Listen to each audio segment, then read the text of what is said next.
බැලූ බැල්මට කිසිම තේරුමක් නැති විකාර දේවල්, අධික ශබ්දය, වේගවත් දර්ශන, අමුතුම නැටුම් මේවා දකිද්දී අහද්දී අපේ ඔළුවට එන පළවෙනිම විනිශ්චය මොකද්ද?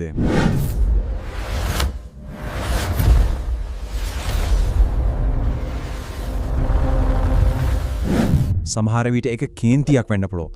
අපෝ අපේ කාලේ මෙහෙම නෑ. නැත්තම් සමහර විට අනුකම්පාවක්. අනේ පව් මේ ළමයින්ට පිස්සු හැදිලාද කොහෙද? එහෙමත් නැත්තම් අනාගතය ගැන බයක්. මේ પરම්පරාව අතරමං වෙලා මෙයාලට අනාගතයක් නෑ කියන බය. කොමාරි අවසානයේදී අපි හැමෝම වගේ එකම නිගමනයකට එනවා. මේක බුද්ධිමය පරිහානියක්. මේ අයගේ අවධානය, හිතන්න තියෙන හැකියාව ඔක්කොම විනාශ වෙලා යනවා. හැබැයි පොඩ්ඩක් හිතන්න, අපි මේ දකින දේ මෝඩකමක් නෙවෙයි නම්, මේක ජීවත් වෙන්න දරන මන්මුලා සහගත උත්සාහයක් නම්, මේක රෝග ලක්ෂණයක් නෙවෙයි, වේදනාවෙන් මිදෙන්න පාවිච්චි කරන ඩිජිටල් නිර්වින්දකයක් වගේ දෙයක් නම්, අපි මෙච්චර වෙලා සූරලා තින්නේ මේ කතාවේ මතු පිටි විතරයි. එහෙනම් අපි දැන් ටිකක් ගැඹුරට යමු. මෙන්න මේකයි ඇත්ත. තරුණ පරම්පරාවක් Tamanට දරා ගන්න බැරි තරම් මානසික පීඩනයකින් ඉන්නකොට එයාලගේ මොලේ හොයන්නේ පැනලා යන්න පාරක්. මේ බ්‍රේන් රොට් සංස්කෘතිය කියන්නේ අන්න ඒ පැනලා යෑම. වේදනාවෙන් මිදෙන්න එයාලට නොදැනීම තෝරගත්ත නිර්වින්දකයක්. ඉතින් ප්‍රශ්නේ මේකයි. කොහෙන්ද මේ දරා ගන්න බැරි වේදනාව එන්නේ? මේ ඩිජිටල් නිර්වින්දනයක් ඕන වෙන්නේ ඇයි කියලා තේරුම් ගන්න නම් අපි මුලින්ම බලන්න ඕනේ යාලා ජීවත් වෙන ලෝකය දිහා. ශ්‍රී ලංකාවේ තරුණ මනසකට දරාගන්න වෙලා තියෙන මේ කම්පන සහගත පරිසරය දිහා. මේක නිකන් ඉලක්කමක් නෙවෙයි. මේක තමයි අපේ රටේ තරුණ මනස උඩ තියෙන දවන්ත මානසික බර.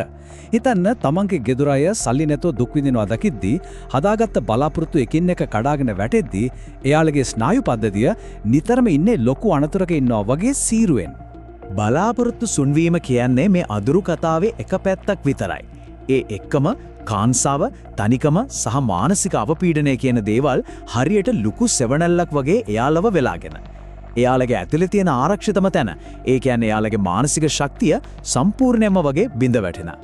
මේ ආර්ථික කම්පනයට අමතරව තව ලොකු පීඩනයක් එකතු වෙනවා. ඒ තමයි ශ්‍රී ලංකාවටම ආවේනික වෙච්ච, සමහර වෙලාවට ගොඩක් කුරිරු අධ්‍යාපන ක්‍රමය. මේ දත්ත දිහා බැලුවම පේන්නේ හරියට යුද පිටියක කතාවක් වගේ. සාමාන්‍ය පෙළ, උසස් පෙළ කියන්නේ ජීවිතයේ තීරණය කරන අතිශය තරඟකාරී කඩුළු දෙකක්. රජයේ විශ්වවිද්‍යාලයකට යන්න තියෙන සීමිත ඉඩකඩ සිසා. ළමයි පොඩි කාලෙන් ඉඳන්ම දරුණු තරඟයකට තල්ලු වෙනවා. දවසට පැය 12ක් 14ක් ඉගෙන ගන්න වෙනවා. ඇත්තටම කිව්වොත් මේක දරුවෙක්ගේ සාමාන්‍ය වර්ධනයට එරෙහිව කරන ලොකු මානසික පීඩනයක්. ඉතින් ආර්ථික බලාපොරොත්තු සුන්වීමයි මේ නිරදේ අධ්‍යාපන පීඩනයයි කියන මේ බලවේග දෙකටම මොලේ නිරාවරණය වුණාම chronic cognitive overload කියන, ඒ කියන්නේ දරුණු නිදන්ගත මානසික බරක් ඇති වෙනවා. මේ වගේ තත්වයක් යටතේ මොලේ ඉබේම වගේ හොයන්නේ ගැලවෙන්න පාරක්. හරි, තරුණ මනසක් ගැලවීමක් හොයන එක සාමාන්‍ය දෙයක්. හැබැයි එයාලට ගැලවීම දෙනවා වගේ පේන මේ ඩිජිටල් වේදිකාව හතර තියෙන්නම එයාලව ලොකු උගුලක හිර කරගන්න. අපේ මොලේ වැඩ කරන්නේ මෙහෙමයි. දරාගන්න බැරි තර්ජනයක් ආවම භෞතිකව සටන් කරන්නවත් පැනලා දුවන්නවත් බැරි නම් මොලේ උත්සාහ කරනවා මානසිකව එතනින් විසන්දි වෙන්න. ඒ කියන්නේ ඩිසෝසියේට් වෙන්න.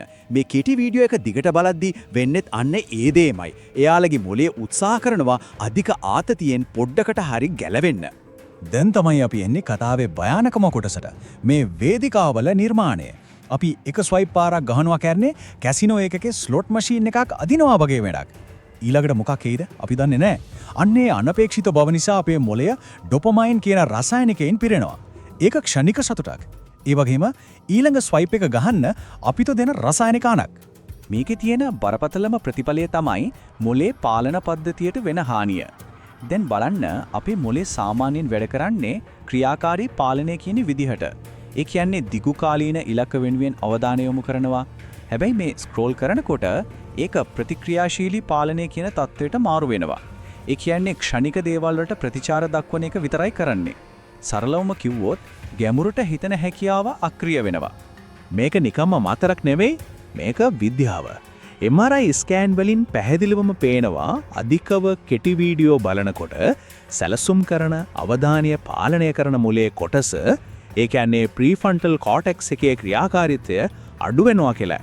ඒකම ක්ෂණික තෘප්තිය දෙන මධ්‍යස්ථාන අධිසංවේදී වෙනවා. ඒ කියන්නේ මුලේ ව්‍යුහේම වෙනස් වෙනවා. ඉකින් මෙතන තියෙන ඛේදවාචකය තමයි මේක. තරුණයෝ විභාගාතතියෙන් මිදෙන්න මේ වේදිකාවලට යනවා. හැබැයි ඒ වේදිකා නිර්මාණය කරලා තියෙන්නෙම ඒ විභාග ජයගන්න ඕනම කරන තිරසාර අවධානය, ගැඹුරු හිතීමේ හැකියාව, ආවේග පාලනය කියන දේවල් නැත්තනම නැති කරන්න. ඒක කවදාවත් ඉවර වෙන්නේ නැති භයානක චක්‍රයක්. හරි. අපි වේදනාව ගැන කතා කළා, වේදනාවට දෙන නිර්වින්දකය ගැනත් කතා කළා. දැන් අපි බලමු ඇයි මේ නිර්වින්දකේ මෙච්චර විකාර තේරුමක් නැති දෙයක් වෙන්නේ කියලා. මේක තේරුම් ගන්න හොඳම විදිහක් තමයි ඉතිහාසය දිහා බලන එක. පළවෙනි ලෝක යුද්ධයේ මහ විනාශයෙන් පස්සේ ඩාඩයිසම් කියලා කලා ව්‍යාපාරයක් ආවා. ඒ කලාකරෝ තර්කය, තාර්කික බව ප්‍රතික්ෂේප කරලා විකාර දේවල් නිර්මාණය කළා. ඇයි? මොකද එයාලා වටේ තිබ්බ ලෝකේ සම්පූර්ණයෙන්ම අතාර්කික වෙලා තිබුණේ. අද තරුණ පරම්පරාවටත් වෙලා තියෙන්නේ ඒකමයි. ආර්ථිකය, අධ්‍යාපන ක්‍රමය තේරුමක් නැති තැන එයාලති විහිළු වලට තේරුමක් තියෙන්න ඕනේ නෑ. මේකට හොඳම උදාහරණයක් තමයි මේ ලැබුබු උන්මාදය. මේ කැතත් එක්ක හුරුබුහුටි පෙනුමක් තියෙන චරිතය මේ පරම්පරාවට හරියට චිත්තවේගීය බහලුමක් වගේ. සමාජය බල කරන පරිපූර්ණ වෙන්න කියන පීඩණයට එරෙහි කැරැල්ලක්.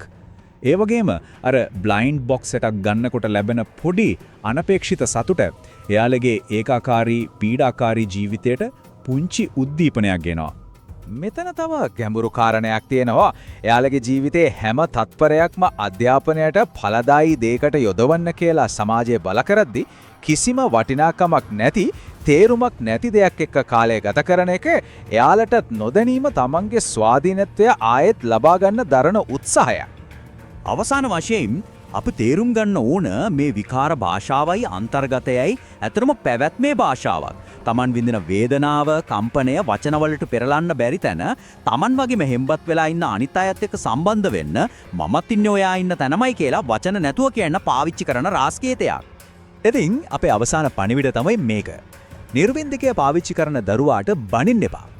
ඒ වේදනාව ඇති කරපු ලෝකෙට දොස් කියන්න විසඳුම ෆෝන් එක උදුර ගන්න එක නෙමෙයි. ඒකෙන් වෙන්නේ නිර්වින්දකය අයින් කරන එක විතරයි. තුවාලේ සනීප වෙන්නේ නැහැ. සැබෑ විසඳුම තියෙන්නේ මේ දරුවෝ මුහුණ දෙන අස්වාභාවික පීඩනය අපි තේරුම් ගන්න එකේ.